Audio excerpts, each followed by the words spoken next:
So we are back. It is Saturday. Saturday afternoons are always the time for the GloBUNTU School of Life Masterclass. My name is Beatrice Achake. I am your host. I am the serial author of the Africa for Smart Kids book series and publisher of GloBUNTU Books. At GloBUNTU Books, we pride ourselves with collecting, documenting, and sharing inspirational African stories and history, whether it be in the form of print, in the form of audio or visual. We collect and share our stories because we think world history is incomplete with African stories. We think that the stories, I personally think that life is a story and some stories are life transformational. And we bring those stories that are life transformational right here in the GloBUNTU School of Life Masterclass to share with you so that you can get some wisdom, get some inspiration, get motivation, so that you get inspired, so you can live your life to the fullest. As usual, in our masterclass, you will meet master teachers whom I have personally handpicked. They are my brothers and sisters from across the whole continent.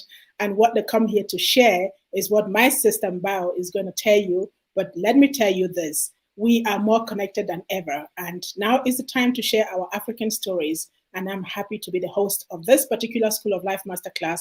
And here, what you get here, you get to know university, you get to know college, you get to know school. You get it at the GloBUNTU School of Life Masterclass. So if you're out there on Facebook, we say hello. You're on YouTube, welcome. We are taking comments on YouTube. This is an open masterclass. So when you join, be sure to come with your story. Be sure to come to be inspired, but also to share, because we say in Africa that if we want to go far, we go together.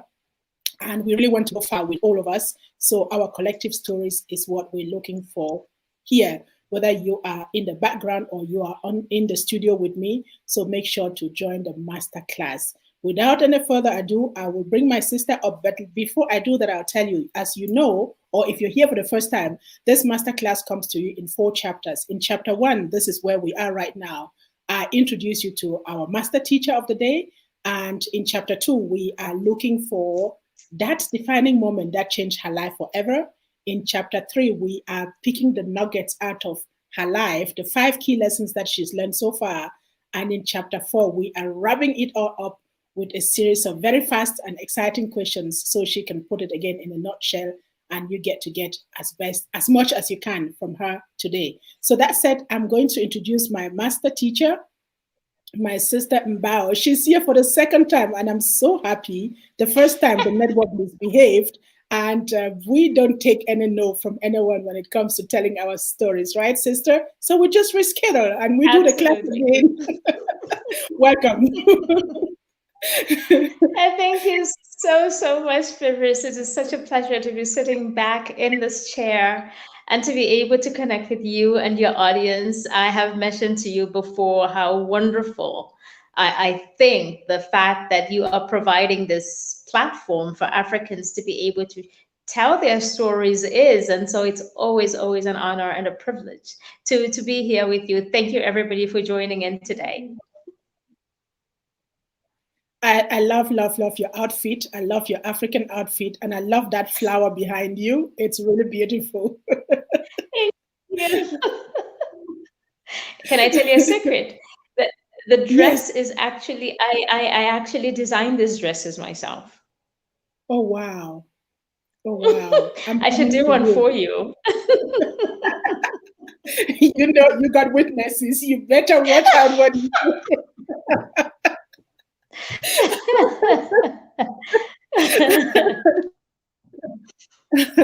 So, sister, how is Zambia today? Tell us, how is Zambia, Lusaka? How is it over there today? Lusaka, I can't tell you about anything about at the moment. I am actually a village person. I live in the village. I live 600 kilometers west of Lusaka. I live in Mongo, which is what my American friends would call the boonies or the boondocks. And today we have had overcast weather all day. We were laughing. We were saying, is it the rain season or is it the cold season? Because from morning it looked like it's going to rain, but other than that, we are all geared up. We have an election in 3 weeks. Everybody's excited, but Mongo is doing great, and I want to believe the rest of Zambia is doing fantastic as well. We send ancestral blessings and the blessings of the Creator to Zambia to watch over the Zambian people and see you through the elections and through the COVID pandemic successfully.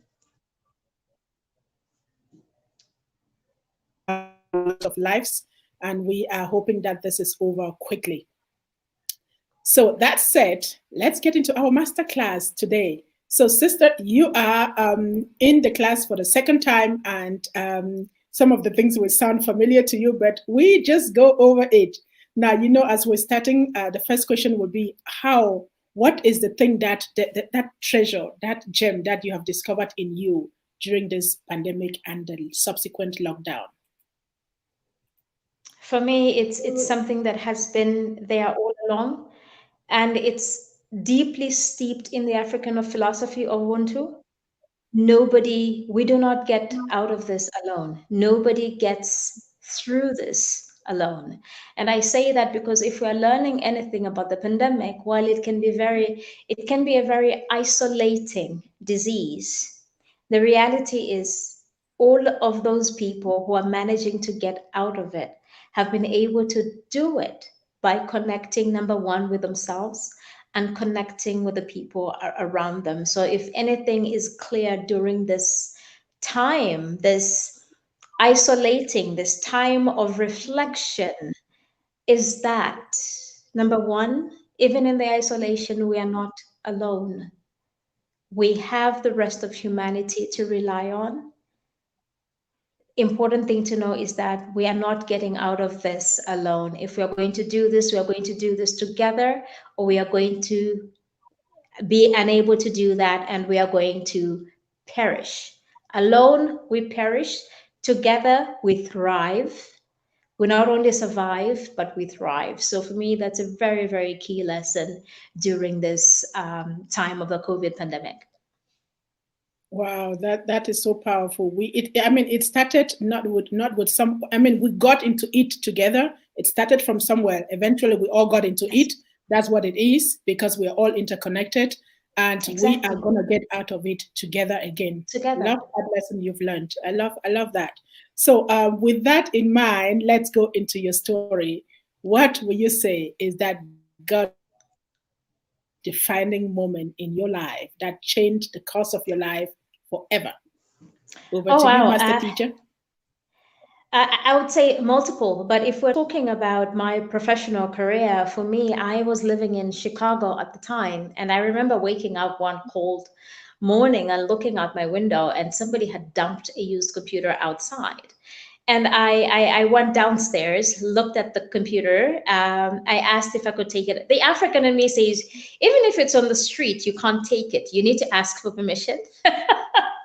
So I find out who the computer belonged to, and they said, "Well, today everything is going to is trash day. They are picking up trash anyway." So I take this unit, I take it to my apartment, and it's a perfectly used computer. And in that moment, I realized the thing that came through my mind was, what if I could send one, maybe two computers to my old primary school in Zambia? And for me, what came after that was a snowball effect.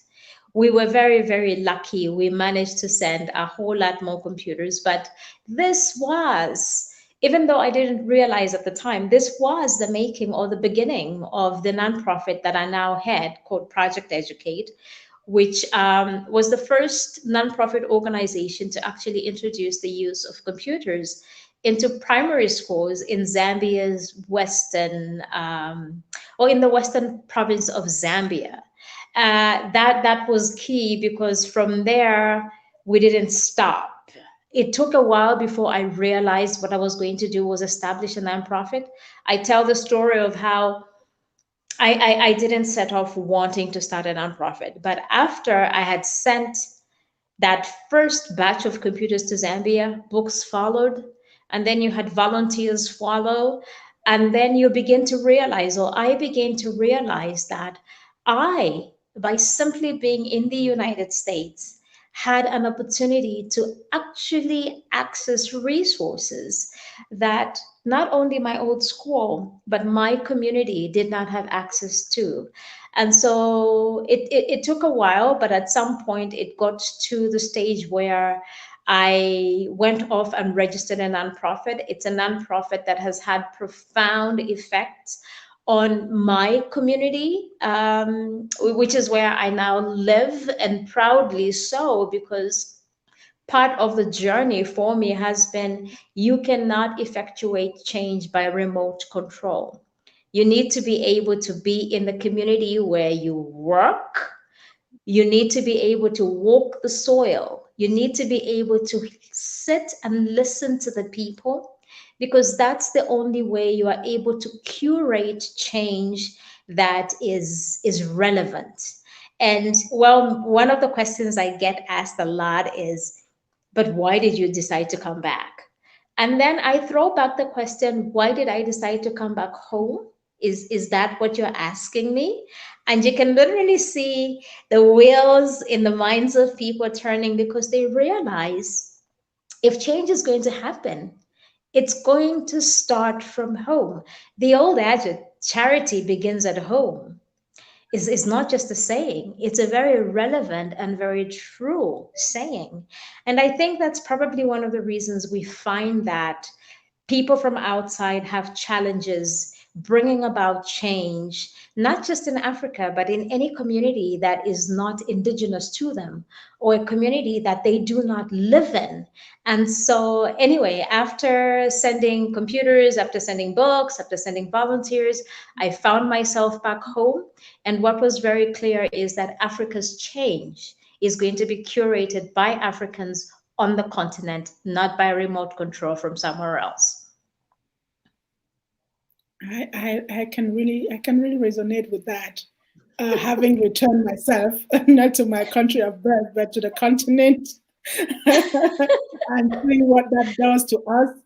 When you've been out for a long time and then you come back to the continent, to the soil, and you realize, even if you're in another African country, You're and home. the system says foreigner, but you realize that we one and the same people. Even when you Yeah. you put on the summer African dress, and I'm putting on a winter dress, we're still in the same Africa. And that is how diverse.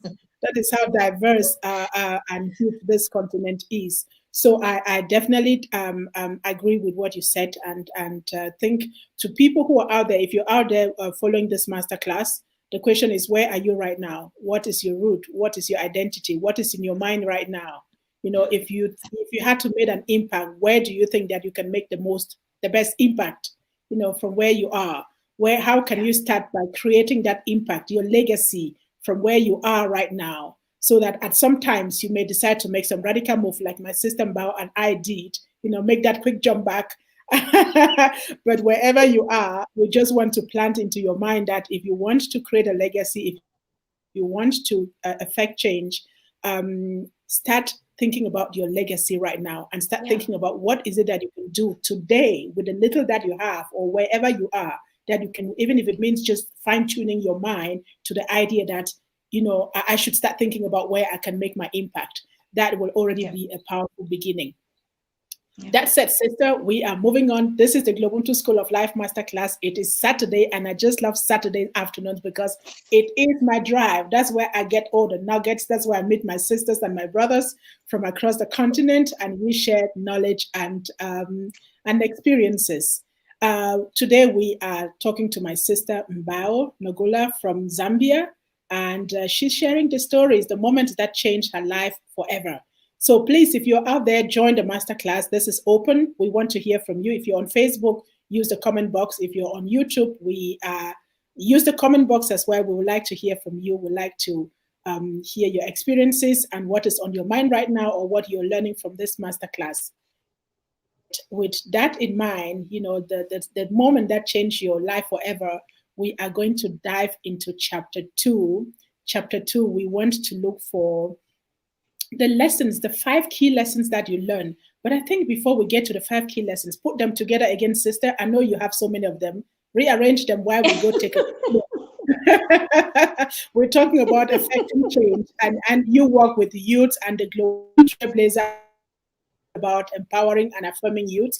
And we are placing a call to parents and all adults out there, teachers, learners, whoever you are, that would nominate your child for the GloBUNTU Trailblazer Award. It is for Black and Brown kids who are beating the pandemic and excelling in different categories. And if you want to know more, this quick video will.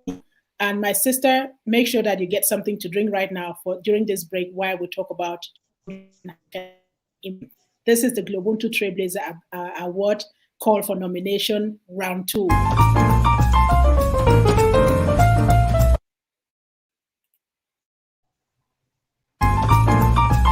Coming. Hello, welcome. Thank you for clicking on this link. My name is Beatrice Achaleke. I am the serial author of the Africa for Smart Kids book series, a publisher of GloBUNTU books, and curator of the GloBUNTU Trailblazer Award. Last month, July, we had the honor to honor, uplift, and celebrate Black and Brown kids who are beating the pandemic and excelling in 8 categories. The joy I saw on the faces of those kids when we affirmed them, the confirmation that we got from their parents and from their families and their loved ones and from social media was for me an irresistible invitation to set up the second round. Some parents have been asking, when is the next nomination round coming up? And I am here to tell you that the next round of nomination is open. You can go to our website, www.globuntubooks.com, click on the Black Youth Summit and Award, and nominate your child. Stick on to the end of this video so you can get a clear understanding of the different categories and who we are looking for in each one of these categories. I look forward to having you join us to uplift, celebrate, and affirm Black and Brown kids across the globe to stand up to their greatness and to be as great as they can. This is what the GloBUNTU Trailblazer Award is all about. I'll see you at the award.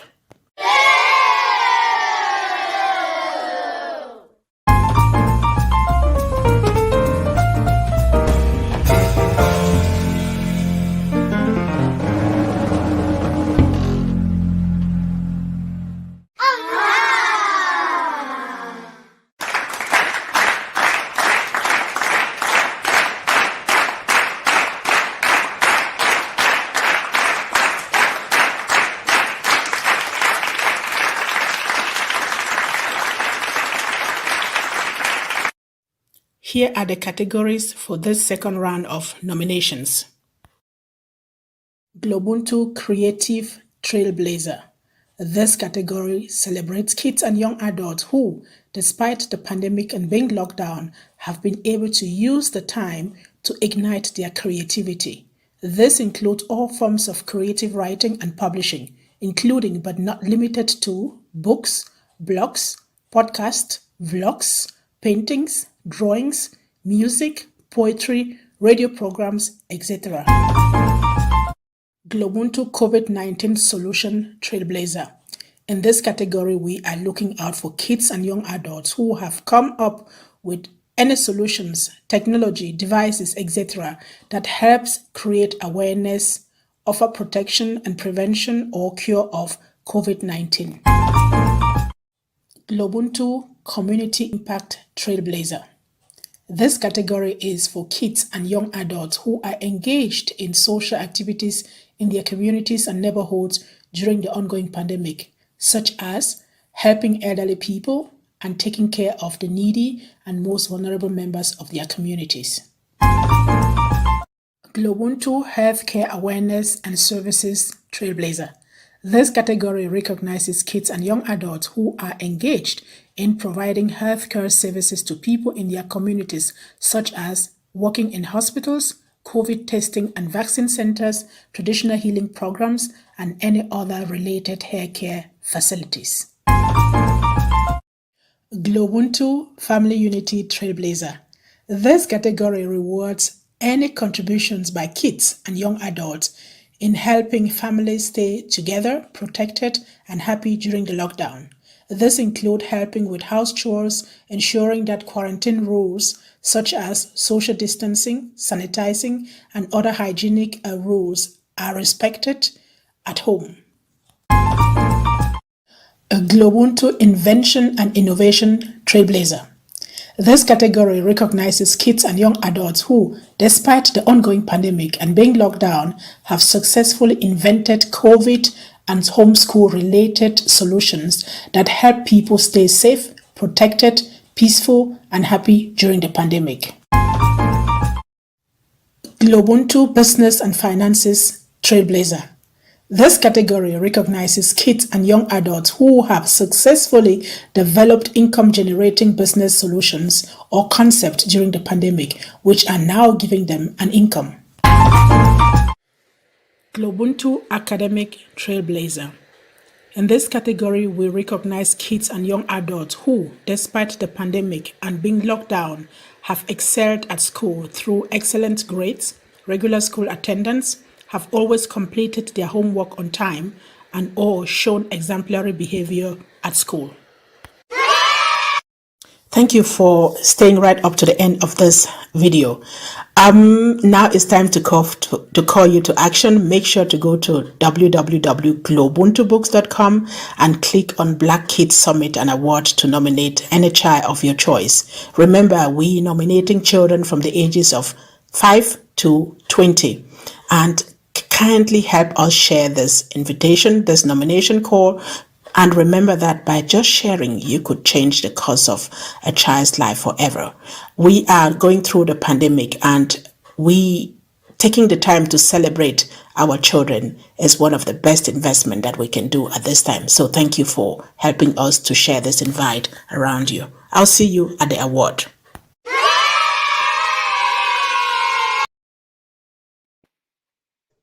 So we are back. We are back to our class. After taking a quick tour to celebrate our kids, call us to our responsibility to nominate and get our kids to be affirmed. And so that said, we're coming back to our master teacher. Master teacher, before we get to your nuggets, you work with kids. What is your motivation in working with children? What makes you work with, invest your life, your expertise, your experience, and your vision, your resources in children? Beatrice, I genuinely believe that our children, young people, are the best of who we are in this moment. Not only the best of who we are in this moment, they represent the future. And so investing in our young people today, for me, means the possibility of a better future. I don't think there's anything better than that. Whether you're talking about the environment, whether you're talking about technology, supporting gender equity, youth participation, development, all around development. Today, I think we're calling it the Sustainable Development Goals. What is clear to me after nearly 20 years of working with young people is that investing in young people will actually yield dividends that are going to make the world a better place to live in for everyone. I get you. I get you. When we had this GloBUNTU Trailblazer Award and we had 48 kids, and what we learned from these kids was incredible. When you ask them, what are we adults doing wrong during the pandemic, the advice that came from these children was out of this world. And I wish that we adults would listen more. We listen more to our children instead of trying to put all kinds of ideas into their heads. One of the things I like to say about young people is that they have the audacity to dream the dreams that we as adults no longer have the capacity to dream. And so it makes sense to invest in them. Yes. So you're tuned into the GloBUNTU School of Life. This comes to you every Saturday afternoon from 5 p.m. to 6 p.m. South African time, that is GMT +2. That's where you get all the life stories, you get the nuggets from people who are through life, who have developed tools and tips and systems that help them continue to excel in life. And today, our master teacher is my sister Mbao, all the way from Zimbabwe. And she's just shared the moment that changed her life forever. You're out there. The question to you is, what is that defining moment that changed your life? Now, in this chapter, we're moving to chapter 2 of our masterclass. This is where you get to hear all the nuggets, all the lessons, all the juices that you have collected over the year. What are the 5 key lessons that you have learned throughout your journey that carry you through life and that you are willing to share with us today, sister? Over to you. Sister, I love that you have restricted it to 5 lessons, because let me tell you, this is a part of this conversation that would not end. But for me, I think number one is that you have to know yourself. It takes a lot of work, it takes a lot of courage, but you definitely have to know yourself, know who you are. Because if you don't, you risk being like a leaf at the mercy of the currents of the Zambezi or the Nile or the Volta or whatever river it is you're thinking about. Have you seen it? When a leaf falls in the river, it's basically going to go exactly where the current is going. You don't want that. Instead, you should be like a tree that is planted by the side of the river, because it doesn't matter what happens, that tree is going to be there. It means you have principles. It means you understand what your mission as an individual is. So for me, number one is know who you are. If you don't know who you are, you risk being influenced by everybody and everything else that you probably don't even like. So that's like, for me, that's really really important, whether you are a teenager or an undergrad in college. You are working your first job in the corporate world, or like if you're like me, it's in the nonprofit sector. You need to know who you are, because who you are is going to serve as a guiding light, not just for yourself, but also for everybody that is looking up to you for support and advice and a way forward. That's for me is really, really important, that we know who we are at any one given time. It is something that is not easy, but it is something that needs to be done. I like to joke that there are those of us who, like my 5-year-old, if you ask him, is going to tell you, I want to be a pilot. And I want to bet that decades from now, he's going to be a pilot because he is that self assured. Then there are those of us who figure it out somewhere around college.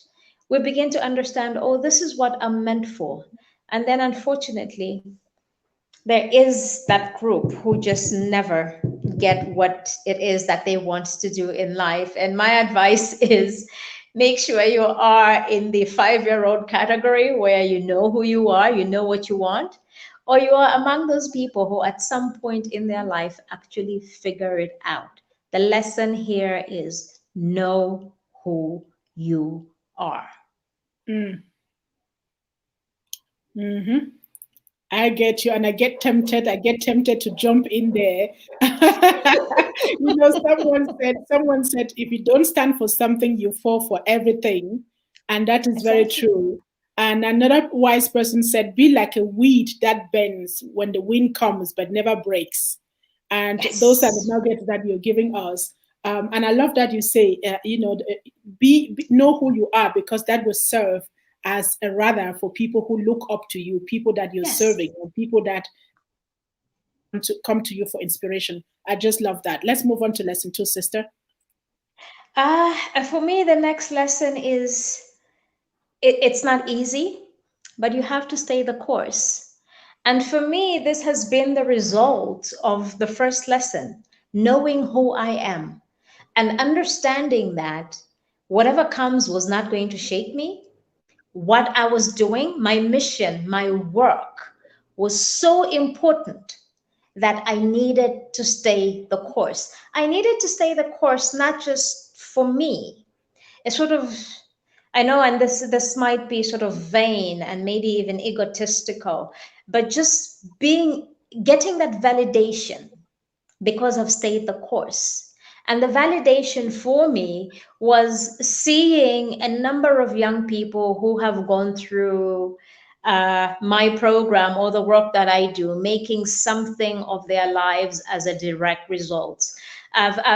Many times I tell about this. I tell the story of this kid, this brilliant artist who insisted he wanted to sit for the SATs. I knew he wasn't going to make it, but we gave him the chance. We gave him the chance not because he was a brilliant academician. No, we gave him the chance because we knew he had other qualities that, if supported, could be life changing, not just for himself, but for other people as well. Guess what, Beatrice? He became our first student to be admitted into the African Leadership Academy. That, for me, the reason that happened was because we stayed the course. We knew, number one, to identify talent. We knew even when he failed his second SATs, we knew that he had something. And by the time he got into the Africa Leadership Academy, it wasn't a question of do we know? It was a question of yes, finally, what we have known all along about this young man has been validated. He's actually a young man that we are actually going to recommend for one of your GloBUNTU Trailblazer Awards. So for me, it's really, really important, regardless of how difficult it is, the circumstances around you. Often you want to look inside you, listen to that voice, that inner voice that tells you right from wrong, good from bad. When you follow that, what you're going to find is that the ancestors, which I love referring to, as you know, all the time, the ancestors are going to lead you to the right path. Because my thing is, we are not even always lost. It's just a matter of finding our way back to the source, which is our ancestors. And I genuinely believe that this is what happened with this young man, because we took lesson number 2. We didn't give up on him. He didn't give up on himself. We all stayed the course because we knew the potential in this young man. Mm. And that would be lesson number 2. Carry on with lesson number 3, sister. I will come in. It's so sweet. I don't know what to now. Oh, you know what? We are African, right? We are communal in nature. And every time I'm attending some corporate event and people are talking about networking and collaborations and all of that, I'm saying, oh, please, we got this figured out. So the important thing, lesson number 3 for me would not only be networking, I think more importantly would be connecting. Having been raised in an African setup, that's what we did.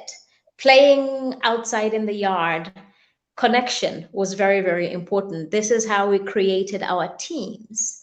Going out to the river to swim. I remember almost drowning the first time I tried to swim. I was on a camp at church.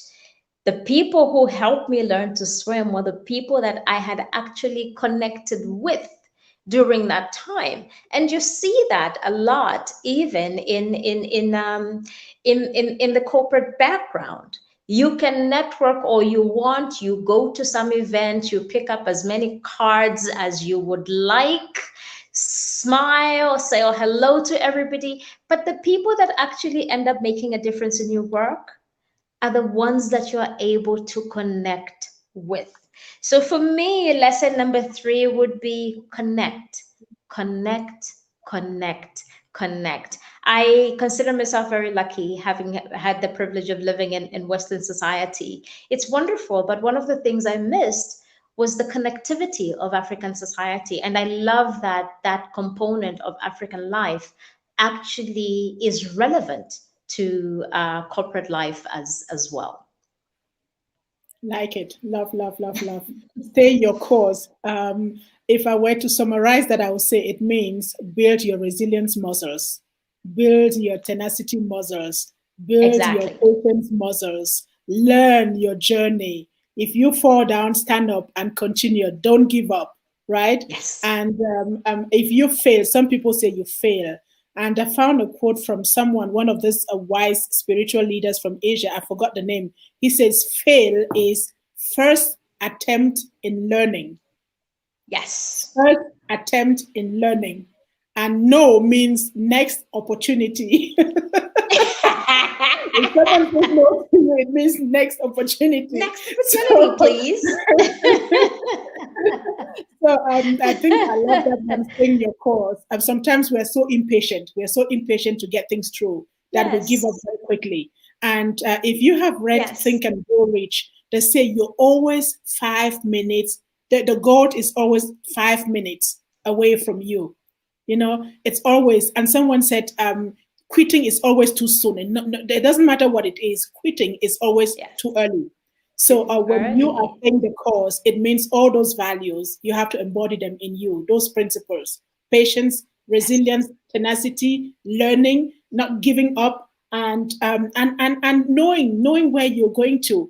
And then I like that you take it to connectivity, because sometimes when you fall, you need someone to reach out their hand to pick you up.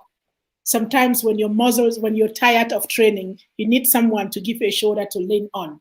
Sometimes when you are really, Yes. really, you don't know what to do, you listen to someone, and the power of the words that that person throw at you, they give you that energy to stand up and run. When you hear someone's stories, Yes. it inspires you. You say, Yes. "Oh, if my sister has been there, then I can go there as well." So I like I can that do it too. connecting, staying the course with connectivity, and that is our African philosophy of Ubuntu, right? It says we are interconnected and Yes. interdependent, and that's why the proverb will say, if you Yes. want to go far, go together. If you want to go alone, if you want to go fast, go alone. And I think here we choose to go together, and If that's you want what to go, really makes a yes. difference. Right. Sister, the floor is yours. Take your microphone and give us the juicy four and I five. was before I move on to my fourth lesson, I was just going to say, as an African growing up, and I think this is something that every African child will be able to relate to. But when you're playing on in the yard, in the village square, the smallest of you falls or someone falls, an adult is going to come dust you off and say, "There you go, try again, go try." And for me, this is really, really important. It's a really, really important component because number one, it tells us it's okay to fail. And then number two, even after you've fallen, you need to be able to stand up and continue. But on to lesson number four. Lesson number four for me would be relevant. I Mm, think having my experience in Western society is that we tend to want to create solutions for problems, or rather, create solutions for problems that don't necessarily exist. They exist only in mhm, our mind because we have done mhm, some research or we are thinking of doing some project. So there's a problem there that you want to address. What we want to do, what I found really, really important, is to be relevant. Being relevant for me means meeting people or meeting challenges at their point of need and not mhm, necessarily my point of resource. Because if I start saying, "Oh, I have these resources, I have this bag of money, I want to provide water," and the local villagers are going to tell me, "You know what, we don't even need to go there because if you're talking about water, we have a well right here. What is more important is we need a clinic."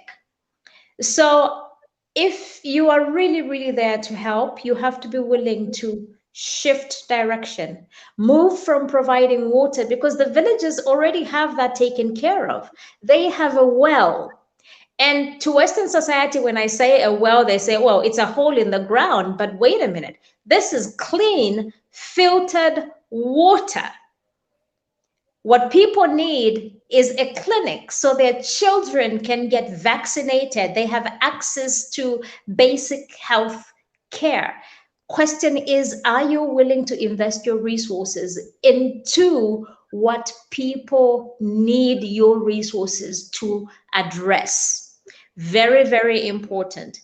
Be relevant so that you can actually meet people at their point of need and not your point of resources. I think coming from the nonprofit sector, what I'm seeing is a lot of this work falling by the wayside because implementers are so insistent on telling communities what they should do instead of listening to these communities so that together you could actually make effective use of available resources to address issues in the context in which they exist. Now, I understand, Beatrice, that is like not one lesson, but multiple lessons rolled in one. But make yourself relevant, meet people at their point of need, and everything else is going to follow. For me, that would be lesson number 4. Carry on with lesson number 5, sister. I want to hear number 5. Lesson number 5 is one that's a favorite for me. I like to say it is a process, and my daughter is like tells me, "But mommy, it's also the journey." She says it's a destination, and I say it's the journey. It's the process of getting to. Very, very important. And what I find interesting recently is that like my daughter, we like to think of self-care as a destination. How Mhm. about we think of self care as the journey itself? For me, my self care routine starts at 5 o'clock in the morning when I wake up. I wake up, I turn on my computer, I look at the email. I don't really read anything. I'm just perusing through. And then I'm going to go into the kitchen and I'm going to make coffee. When I'm done with coffee, I'm going to pick up my coffee cup and I'm going to go into my garden and look at my plants. But what that does is it centers me. And so what happens is during the day, if my 5-year-old wants to barge in on me when I'm doing a conference call, it's perfectly fine. I am already centered because I understand that my 5-year-old barging in on me working is part of the work. He's not disturbing anything. And so I don't get angry, I don't get agitated. Instead, I'm able to bring him into the call and he can have his experience. And I guarantee you, it's 1 2 minutes, he's going to get bored, he's going to move away.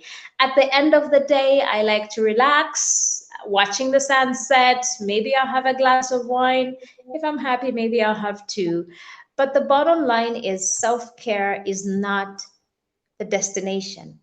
It is part of my everyday routine, and I do it throughout the day so that at the end of the day, I don't feel like there's so much pressure on me to chill, relax, and just be. I've been doing it all along. It's part of what I like to say. I like to say that everybody should have an emotional trash can. It's probably the most important thing that we all need in our homes. You know how you go to your kitchen when you're cleaning and you dump stuff in there? We need that emotionally during the course of the day. Those little things that agitate us and just make us want to give up, throw it in there. At the end of the day, when you are nice and relaxed, you can be able to sift through that. And what you're going to find is you are much better prepared because during the day, you have been going through getting rid of all of that pressure that you are supposed to deal with in one sitting. In fact, you're not supposed to deal with in one sitting, but we force ourselves to deal with in one sitting. And then we find, I don't even want to deal with it. So self-care, very, very important. Journey, not just a destination. That would be my 5th lesson. Oh, wow. You, that was a basket full, an ocean full. I'll say a pipeline. Be relevant. Be relevant. I love that. Be relevant and meet people at the place of need, not at the Yes. place of where my resources are. And I think that is so incredibly powerful. It explains why most of the projects that are implemented in some communities fail because people bring Yep. in their resources and do not check if that is the need in that Yep. community. And I love the way you put it. And I also think it has to do when people think of Africa, it's like if we start thinking of Africa from a space of resources, from a space of solutions, not from a space of problems that need to be solved. When I came back, I had a suitcase full of the ideas that I was going to do, fix Africa. And my friends in Austria were cheerleading me. Yeah, she's going home to fix Africa. She's gonna lead Africa. And you come with that idea. And nothing that I brought in my suitcase worked until I had to put the suitcase aside and say, Africa, here Yeah. I am. What may I do? How can you Yes. fix me? Not me fixing Africa, but how can you fix me? Can you And that's when the me? creativity for the books came. And I write books like the easiest thing is like I drink water and I wonder where it comes from. And it has to do with that thing that, when you say meeting the place of need, but knowing who you are and what you can do. Yeah. It has to do with learning the journey, being on a journey. And I love that fact. That links us to your number 5. Self care is not a destination. It is something that we should do every day. I love your morning Every ritual. day. Mine starts differently. I wake up and the first thing I do is I get my meditation. I listen to a podcast or I listen to a kind of meditation. I think it has to do with the fact that I don't have kids at home. So I have a different routine. And so when I'm done with that, it doesn't matter the phone is ringing, I'm not taking that phone. That's me grounding myself for the day. Yes. And I do my creative visualization exercise, my perfect day. How is it going to look like? I plan it all in my head. And then at that time, I'm ready to go to the bathroom and refresh and then think about Yes. what is going to happen next. But I already have it planned in my head. And when the day ends, I do my Absolutely. gratitude. I go through the things that I planned and those that happened, and I give thanks to that. And it keeps me grounded again. It doesn't matter when I go to bed. And I think that's that self care. And the things that are Yeah. not working in that trash can. I love your emotional trash can. It's a concept that if you allowed me, I would use in one of my ebooks. I do a Absolutely. lot of work with emotional trash can. I love that idea. I love the idea, and I think we all need that, especially now Yeah. when we're going through so much individually and collectively. We really need to have that emotional trash can allow Yeah. ourselves. And I think the last time you said it could be someone who listens to you, someone who understands you. Sometimes you just want someone to listen. You don't even Yeah. need advice. You just want someone to listen. And I think you explained this so with the concept of the emotional trash can. You want to pick that up and what can be the emotional trash can in your concept. Yeah. Uh, and it's that sort of thing for me. It's generally been I have a group. I have a number of people, a number of mostly women. There's also a couple of men who I have relied on over the years. I mean, when my father died, the person who brought me back to my center was living halfway across the world, that sort of thing. Recently, I lost my niece, who was my friend and my sister. And the person who brought me to my center again was not somebody that lived within my town. It is people who were 600 kilometers away. I mean, it was the strangest thing because this person sent me a package. We had been talking about my niece being sick and all of this, what I was just going through. And it was interesting. She sent a package to me and said, "Hey, girlfriend, I've sent you something, da da da da. I know how important this person is to you.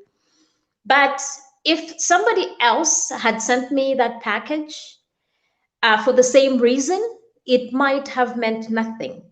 But this is somebody who I confide in. This is somebody who picks up the phone in the middle of the night and says, "Hey, I'm thinking about you. How are you doing?"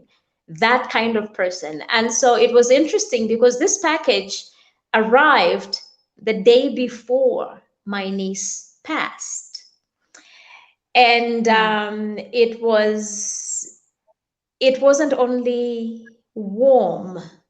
it was loving, it was reassuring in ways that people in my immediate sphere, my immediate physical sphere, were not. But that was possible because this person that I'm talking about, who lives in Lusaka, this girlfriend, is one of my emotional trash cans. And she tells me I'm one of hers. But I am open enough with her. She is open enough with me. And so it's a sort of mutual respect and understanding. And I possibly need to find a better term for this emotional trash can. But the emotional trash can also be me working on a document, not being able to finalize it. And normally, what I do, I don't like to track changes in my documents. I take all what I think is garbage and I put it at the bottom of my document. And then go through it and I start clearing things out one by one, one by one. Eventually, I end up with really really good stuff at the top, and the bottom is trash. But you have to understand, whatever good content I have in that document is not possible without that trash can at the bottom. I have a number of people that I turn to, and it's interesting, some of these people I've actually met on social media, but we've connected so well. And so for me, the emotional trash can is just people that I can go to at any one time and be open and free with, and know that these people are going to be open with me. It is also me being honest with myself and understanding that I don't need this, I need this, and being able to sift through that. I hope that makes sense, Beatrice. And I have a suggestion for the word. When I listen to you say, what comes into my mind is people who empty your emotional trash can. You know, having people around who help you empty your emotional trash can. And it makes sense to me because you don't dump it at them. They help you release it. They help you empty it. And that ties down to my GloBUNTU concept. I have an activity that I call the relationship map that allows you to map your relationship. So in there, you Mm-hmm. identify people who are your sources, people who are your vision bearers, people who are your energizers, your distractors, your very irritating people that you want to have in there because they help you see your blind spots. And you have your what is the other one? Your powerhouse. So I have all Yes. these people out there in there and in your relationship network. And you know, when you go to your powerhouse, you have your cheerleaders. Your cheerleaders, they don't help Yes. you grow. They always have your back. They have your back. The very irritating people will make you grow because they will point out things that your cheerleaders will not. It will be irritating, but if you look into them, it's something that makes you jump to the next level. And your powerhouse are those people who have the resources to support your activities. So it's something, the concept that I developed when I left Austria, I needed to sort out, you know, like who do I need on the way now? Where does the mutual benefit come from? Who do I not Yeah. want to waste time? You know, another category are your time wasters. So who do I not want? I don't want to waste your time and I don't want you to waste mine. So where do I place you? And I think it's a very Exactly. interesting exercise that I keep doing every now and then. And people are every now and then. So I love that idea of the emotional trash can because I Yeah. resonate with it. Maybe just think about saying that people who help you empty that trash can. Because when you say Yes. it, like it dumps on them, no, no, they're not the trash can. They just help you empty. No. It's like that car that Yes. comes and takes it away. So that said, I want us to move to the closest chapter with you telling us what is your next chapter. What are you up to? Mm. This pandemic, you know, with all that you've experienced, with all that you learned, with all of who you are and what you know now better than you knew 10 years ago. What is your next chapter? Mm. Whew. It's interesting. It's one of those things that I'm constantly being asked to talk about my next chapter. But what I would like to see moving forward is the work that have I've been doing now evolving into one that what's the term that I'm looking for? I am looking for, I can't find the term right now. But what I want to do is to be able to increase my capacity. What I have been doing really has been focused on the Western province in Zambia. Let me see, we've also done work in Northwestern, the Copperbelt and Lusaka province. But recently I have new connections that are taking me beyond not just the Western province or Zambia, they are taking me continental, which I absolutely love. And often I'm asked, well, why don't you just go back to wherever, whether it's the US or it's Italy or wherever. But my interest really is in seeing this work, these ideas expand across the continent, because as far as I'm concerned, Africa's salvations, Africa's redemption lies in Africa's people. So I want to be able to see an expansion of this work. And by expansion, I'm not just talking about the work that we are doing as a nonprofit organization. I am also talking about the work that people like you are doing, because for me, it is essentially the same work. I don't care whether you are in Ghana or you're in Nigeria or you're in Madagascar or South Africa, as long as you are African working towards a better community wherever it is you are. That is the work that I want to be able to support as an individual. I understand that at the organizational level, it's a little bit more challenging, but this for me is where I'm going. It's not local anymore. It cannot be. As a Pan-Africanist, I cannot allow or confine myself to this one region. Whatever ideas, whatever influences I have to be able to permeate across the continent. It's one of the reasons I'm particularly interested or excited about the work that I'm working on with the American Express Leadership Academy, the Southern African cohort, which was the first cohort of women, or rather nonprofit leaders from Southern Africa. It's the same reason I'm excited about something we are calling Women Emerging from Isolation, the idea of providing a platform for women from Africa and women from all over the world to be able to connect and share ideas. It's the same reason I'm excited about the work that you're doing, and also the work that, or the more recent work that the young people that I work with are embarking on right now. It's a media project. It's exciting.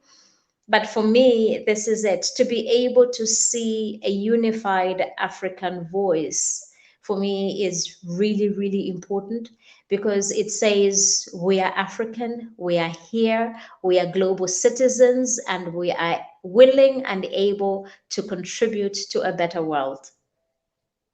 Thank you so much for that. I resonate with that, and I say, if all the people that have been in the masterclass, if there is any way that we can expand that, I am the first person. I'm sitting on the front row, and I am raising my hand, number one.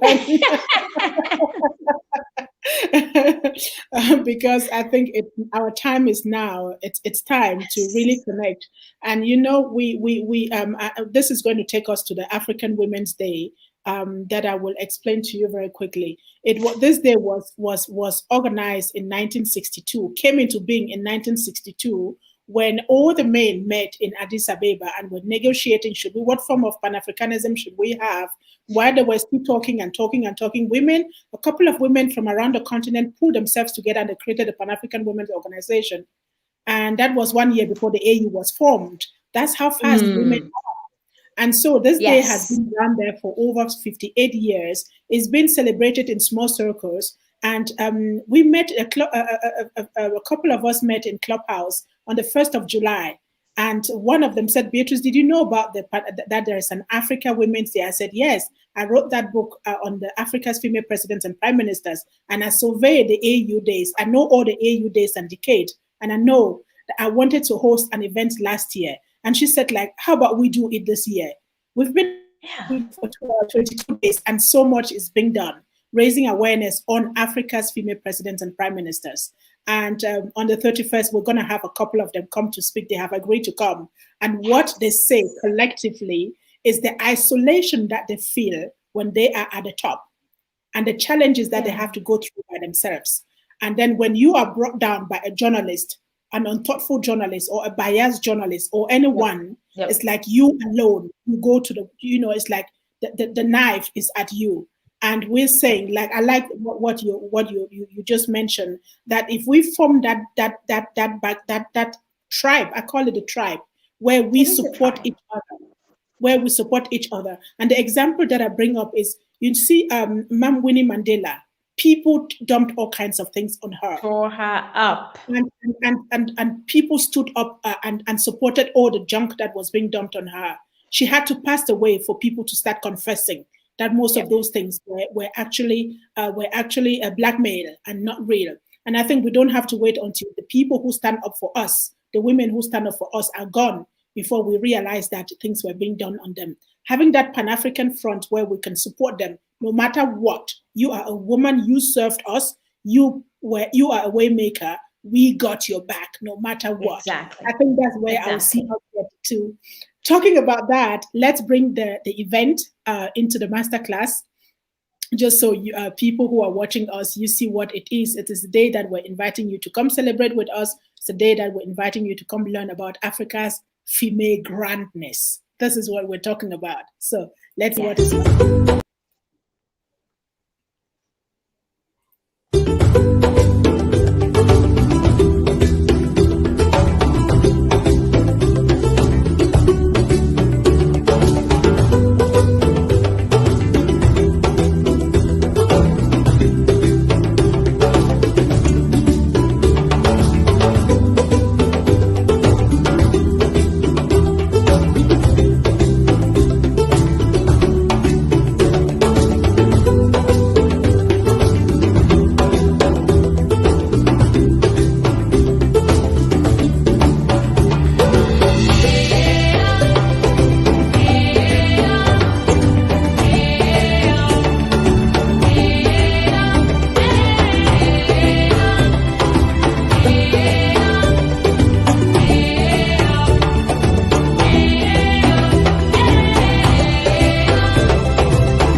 So that is going to be the celebration of the 58th Africa's Women's Day. And our mission is that this day should not be forgotten, should never, ever be forgotten anymore.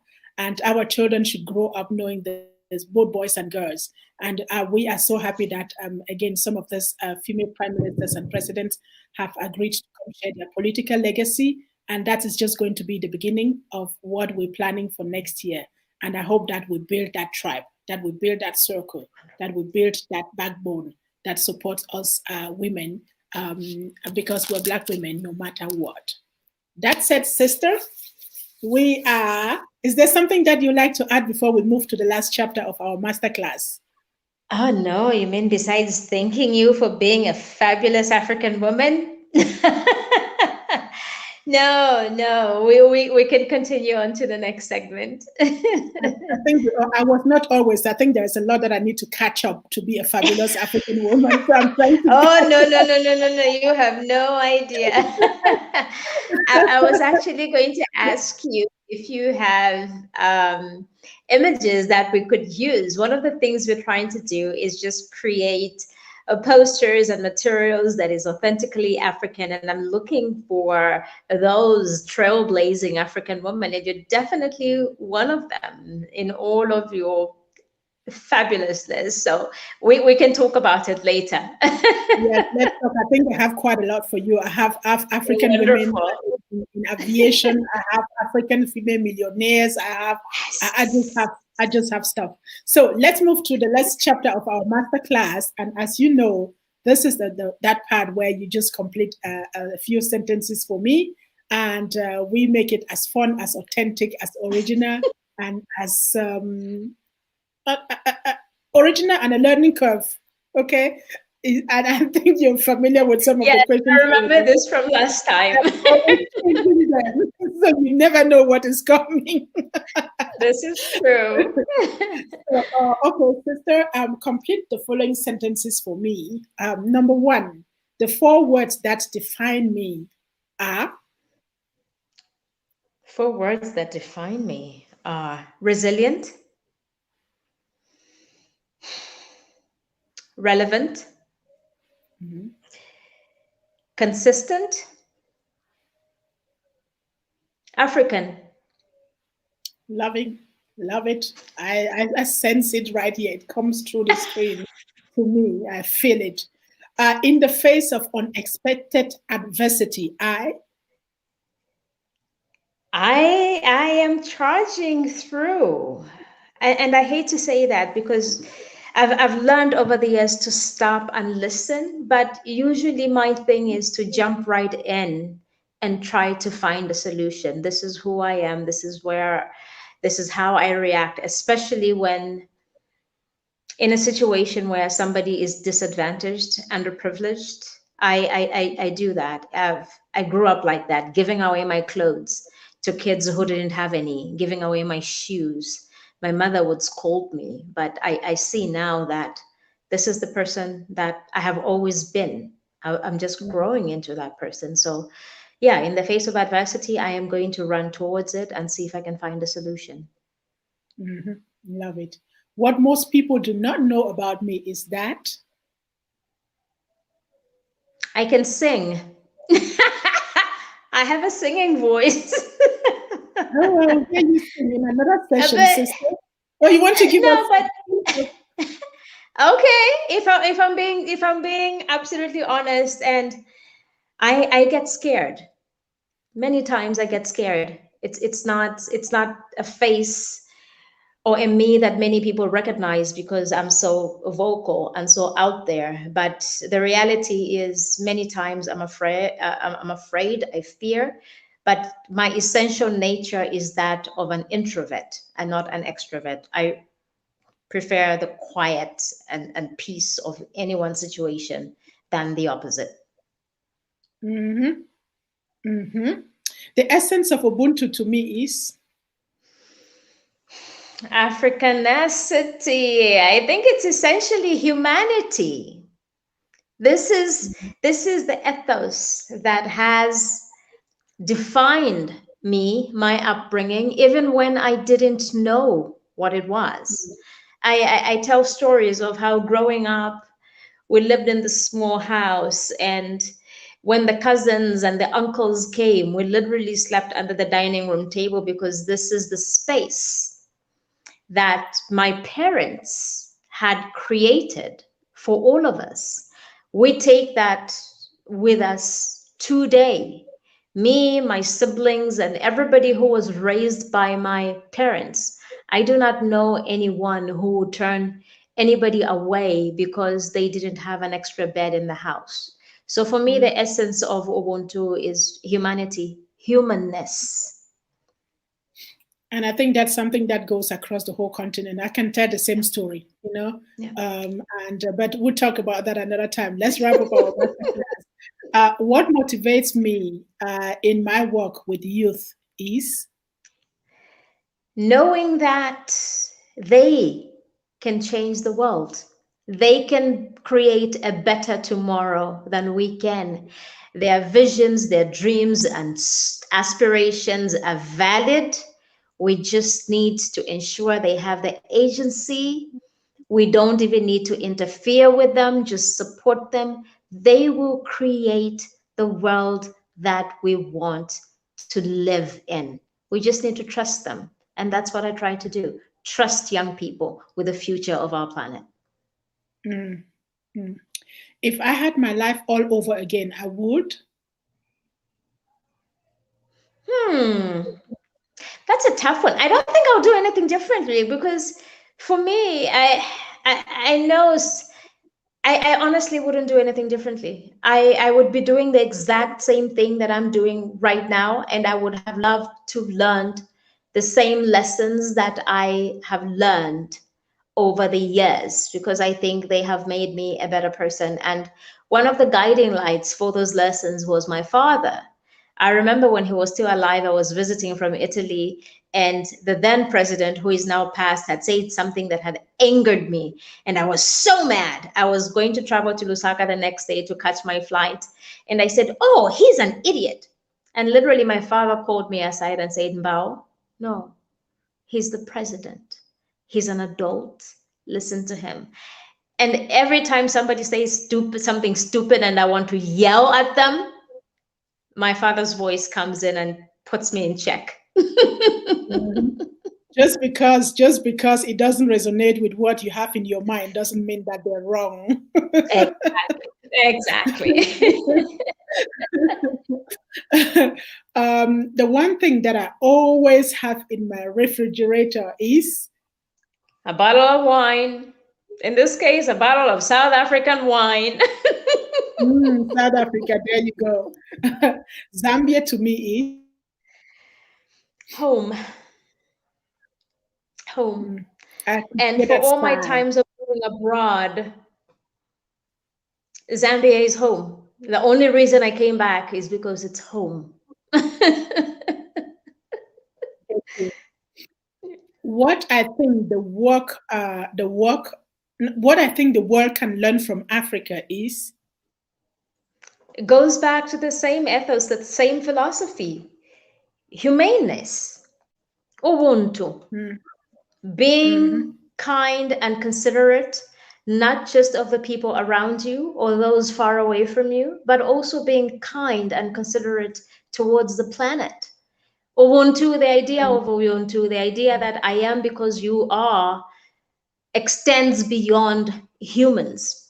It's the mm, reason our forefathers went into the forest and only harvested what they needed.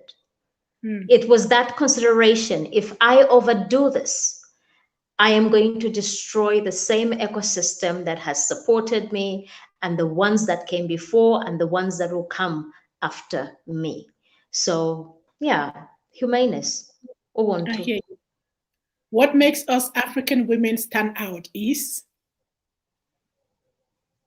Oh my God, look at you, Beatrice. I love it. I love it because this is a particularly when one of the projects that I'm going to answer this in a sort of roundabout way if you allow me to. But one of the projects that I'm involved in right now is something called Women Emerging from Isolation. So the belief, the idea that women from wherever they are can come together and have this platform and engage and so on and so forth. And yet what I find particularly interesting is that somehow the voices of African women are underrepresented, even though as women we are essentially the same as our sisters from the US, from England, from everywhere across the world. And yet there is something deeply, fundamentally motherly and sisterly about being an African woman. And for me, that's really, really important. So it's that sisterhood, that motherness, perhaps more motherly than it is sisterly, of not just the children that we birth, but the ones that we are blessed to be able to raise by virtue of blood relation or no blood relation at all. There's that motherliness, I think, about African women, which I find quite endearing and really, really important. I love that answer. We could expand on that and just top it and top and expand and top for the whole day. But we're moving on. What most African people ignore, what most people ignore about Africa is? It's for me, it's the same thing. It's interesting how we are always looking. It's that humaneness. I think part of the challenge with Africans and African culture and history and customs is the mischaracterization of it. And so we African culture and history and customs are misunderstood. For example, the idea that African women are subordinate to men. I think all you have to do is spend time in an African home, spend time in an African village. And if you're paying attention, what you're going to find is a situation where the roles of African women are not subordinate. They are instead complementary to those of men. We have female or women warriors, you have rulers, you have healers, you have rainmakers. These are all very, very important roles in traditional African society that for some reason now we have decided we are going to mischaracterize, we are going to misunderstand, and we are going to devalue. It is not right. It's absolutely not right. And I will tell you what Steve Biko said. The great powers of the world may have done wonders in giving the world an industrial and a military look, but the great gift still has to come from Africa, giving the world a more human face. And that's Yep. exactly what you're saying. Steve Biko said Yep. this years and years ago. Yep. Africa will have to give the world a more human face. Thank I you for agree. that. Um, if today was my last day, I would. If today were my last day, I would grab a bottle of wine, grab a fancy glass, and go sit on the edge of the Barota floodplain and watch the sunset.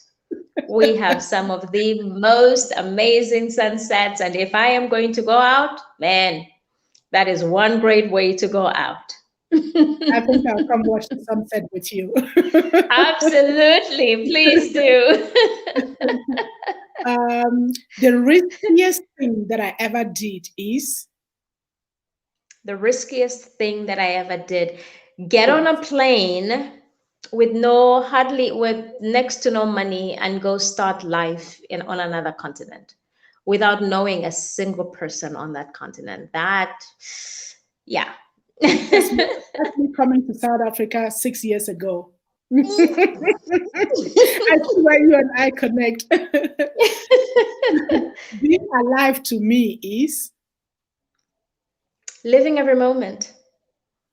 Living every mm, moment. It's being able to hug my son, being able to tell my daughter I love her, being able to engage actively with the young people that I work with, and see them take the lessons that they learn and make something out of that. Being able to wake up in the morning and smell the crisp air, listen to the birds as they chirp before human noises pollute the air. It's just living every moment. For me, this is important. People talk mm. about the cars and the mansions and the whatnot. If I can just have these things, I am alive, I am living, I'm making a difference. I don't think I could ask for anything more.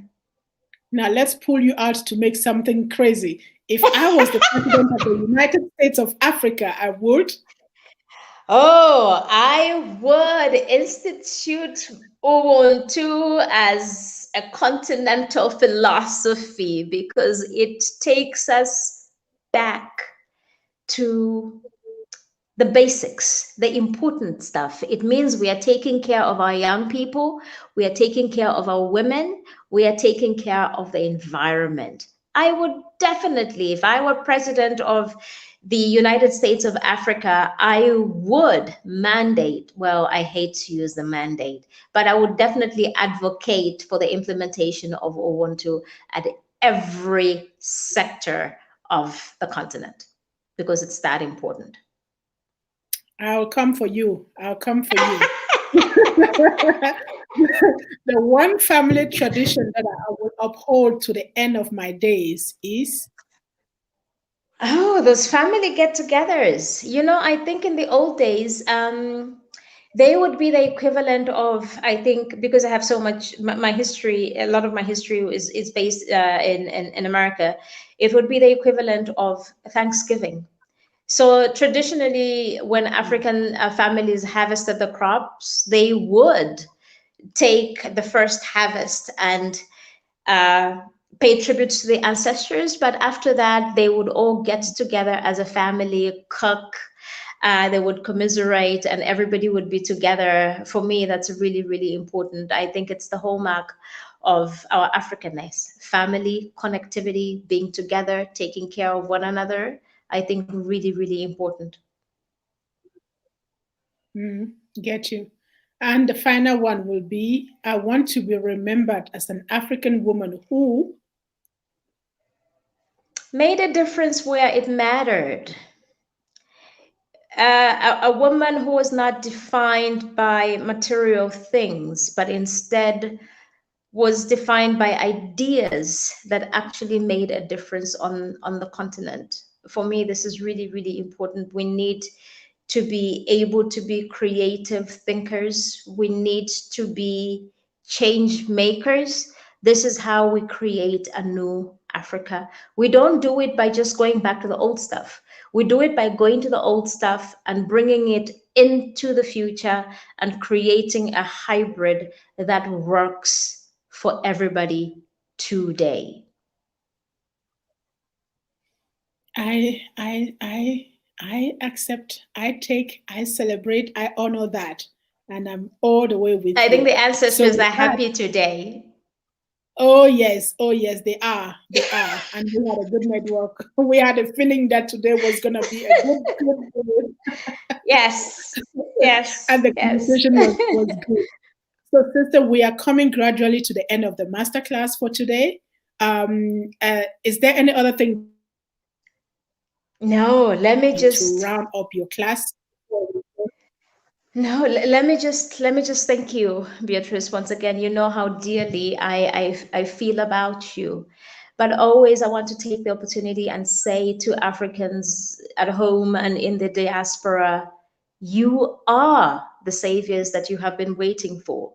You are the change that's going to take this continent from where it is now to where you want it to be. There is no waiting for tomorrow. There's just this moment right now. I hope that you will be able to find those relevant connections that bring you into the space where you are actually able to actively contribute and make not just a better African country or a better continent, but indeed serve as global citizens and global citizens of stellar capacity. So, yeah, that for me, that would be it. Just that Africa's children rise and do Africa justice and do it together as a unit because this is who we are. We are a people, not one nation, multiple nations built into one. Thank you. Those were closing powerful words from a wise woman, from a woman who has reflected, who knows where she's Deeply. coming from.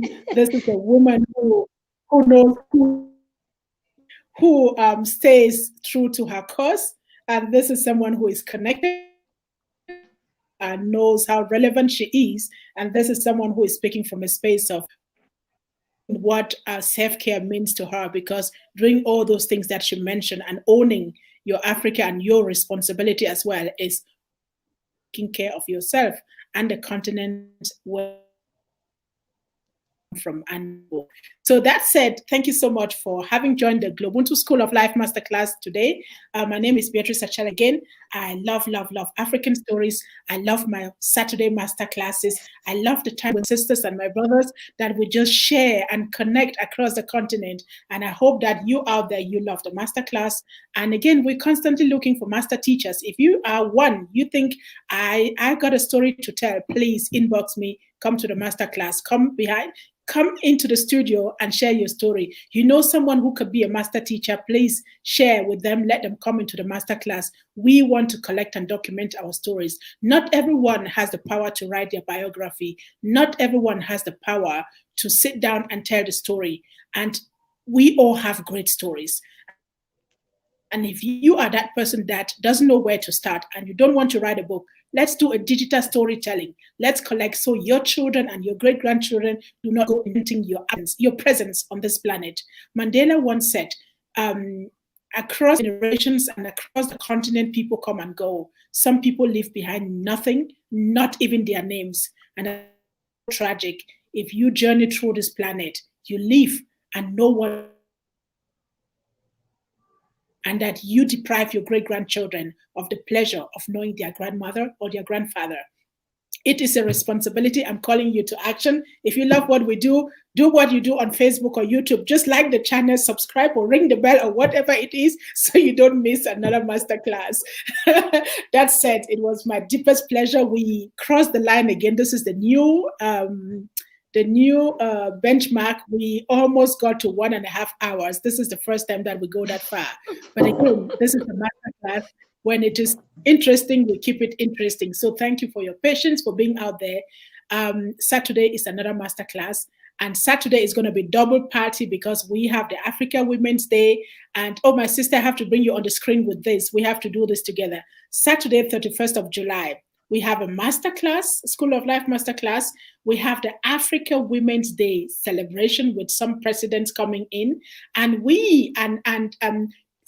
9 GloBUNTU young authors are receiving the African Authors Award. So that is going to be my next birthday that I will celebrate and celebrate and re-celebrate. So next Saturday is going to be a super, super, super powerful Saturday. So I just wanted to share that with you on screen. Wonderful. We'll definitely join in. Yes, absolutely. So thank you so much out there. It's been the GloBUNTU School of Life Masterclass. My name is Beatrice Achaleke, and our master teacher today was my sister, Mbao Ngula from Zambia. We'll see you in the next class next Saturday. Make sure to tune in and bring your family with you. Until then, please stay safe and take care of yourselves.